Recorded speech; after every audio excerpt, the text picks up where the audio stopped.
Sinimula nang ipatupad ang ikalawang bugso ng dagdag singil sa toll ng South Luzon Expressway o SLEX.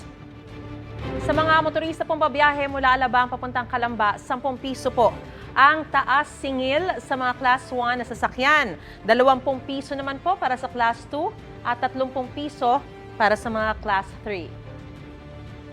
Sa mga babiyahe naman po mula Calamba patungong Santo Tomas, Batangas, 2 piso po ang dagdag toll sa Class 1 vehicles, 6 na piso sa mga Class 2 at 8 piso naman po para sa mga Class 3 na sasakyan. Ipinatupad ang unang bugso ng dagdag toll noong November 2023.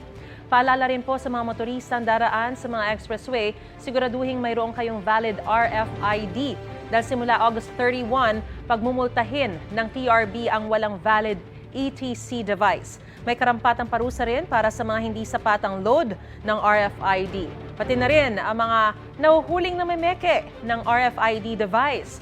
Umaasa ang TRB na makatutulong ang paghihigpit para maiwasan ang traffic sa mga toll plaza.